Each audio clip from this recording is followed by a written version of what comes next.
देवी लक्ष्मीला संपत्ती आणि वैभवाची देवी म्हटले जाते, तर भगवान गणेशाला विघ्नहर्ता म्हणतात.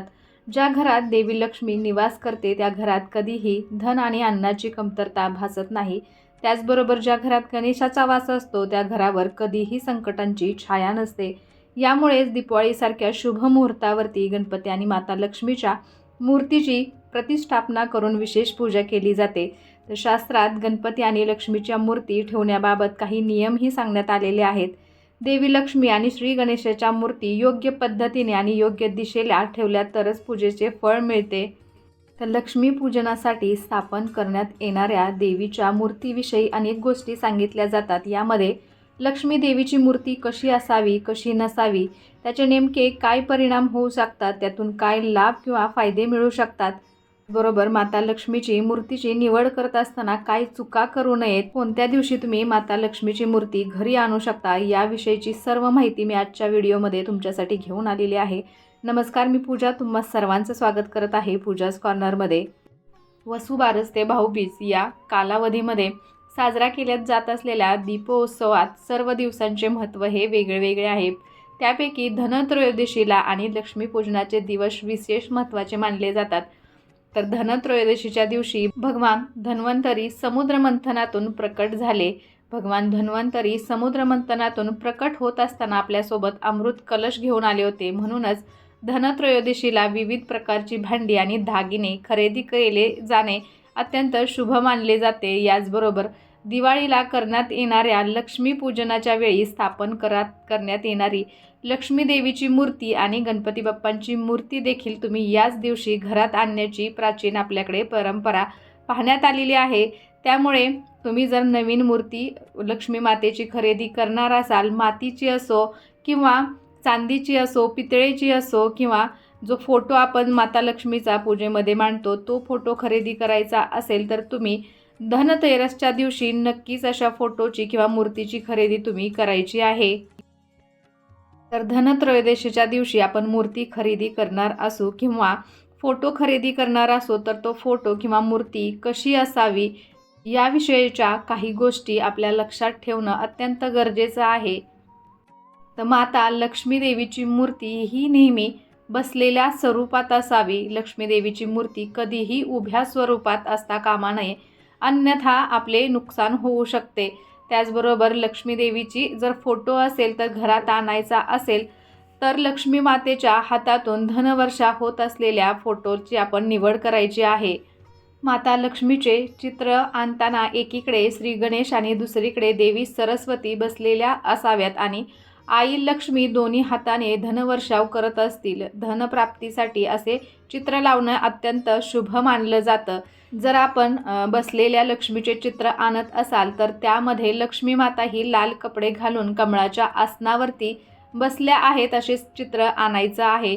आई सरस्वती, आई लक्ष्मी आणि गणपती यांचा दोन्ही बाजूस सोंड उंच केलेले हत्ती असावेत. अशा प्रकारच्या फोटोची निवड तुम्हाला करायची आहे आणि अशा प्रकारच्या फोटोची पूजा केल्याने माता लक्ष्मी कायमस्वरूपी आपल्या घरात वास्तव्य करेल. आपण फोटो किंवा मूर्ती घेत असताना एवढं लक्षात ठेवायचं आहे की कमळावर बसलेली प्रसन्न असलेली देवी लक्ष्मीचे फोटो किंवा मूर्ती घ्यायची आहे. आणि एक गोष्ट म्हणजे फोटोमध्ये किंवा मूर्तीमध्ये माता लक्ष्मीचे पाय दिसता कामा नये. फोटोमध्ये किंवा मूर्तीमध्ये जर माता लक्ष्मीचे पाय दिसत असतील तर असं मानलं जातं की बऱ्याच वेळ माता लक्ष्मी आपल्या घरामध्ये राहत नाही. लक्ष्मी माता नेहमी गणपती बाप्पा आणि सरस्वती देवीसोबत पूजा करावी.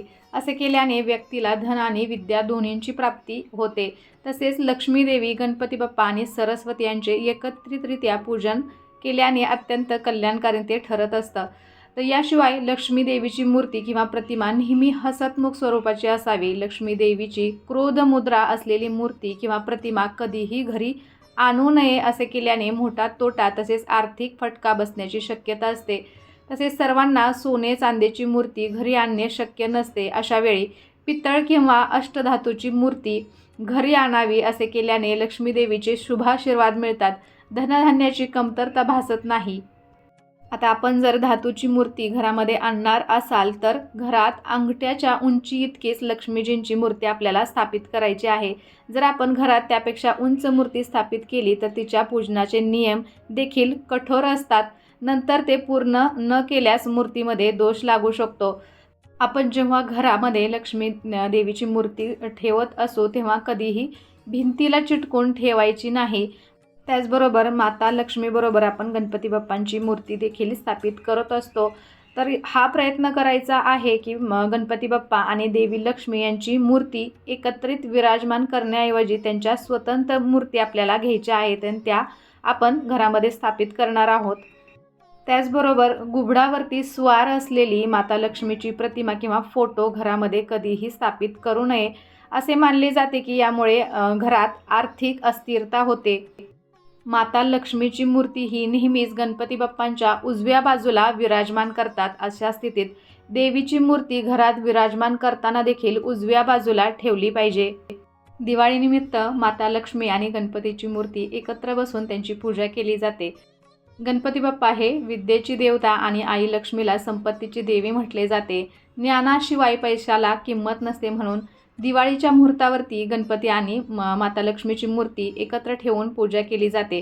तर बऱ्याच वेळा ही मूर्ती ठेवताना आपण चुका करत असतो. काही लोक दिवाळीच्या पूजेनंतर ही वर्षभर गणपती आणि देवी लक्ष्मीची मूर्ती एकत्र ठेवतात आणि त्यांची पूजा करतात. पण हे चुकीचे मानले जाते, कारण देवी लक्ष्मी भगवान विष्णू यांची पत्नी आहे. म्हणून भगवान विष्णूंसोबत त्यांची इतर वेळी पूजा करायची असते. भगवान विष्णूंच्या डाव्या बाजूला देवी लक्ष्मीची स्थापना करून पूजा करायची आहे. श्री गणेश आणि देवी लक्ष्मीच्या मूर्तीची प्रतिष्ठापना करताना दिशेची देखील काळजी घ्यायची आहे. देवी लक्ष्मी ही गणेशाच्या आईसारख्याच आहेत, त्यामुळे तिची मूर्ती गणेशाच्या डाव्या बाजूला ठेवू नये. लक्ष्मीची मूर्ती ही नेहमी गणेशाच्या उजव्या बाजूला आपल्याला ठेवायची आहे. दिवाळीसाठी लक्ष्मी माता आणि गणपती बाप्पांची मूर्ती खरेदी करताना नेहमी लक्षात ठेवायचं आहे की या दोन्ही मूर्ती एकत्रितपणे म्हणजेच एकाच आसनावर बसलेल्या खरेदी करू नका. दोन्ही मूर्ती वेगवेगळ्या स्वतंत्र खरेदी करायच्या आहेत.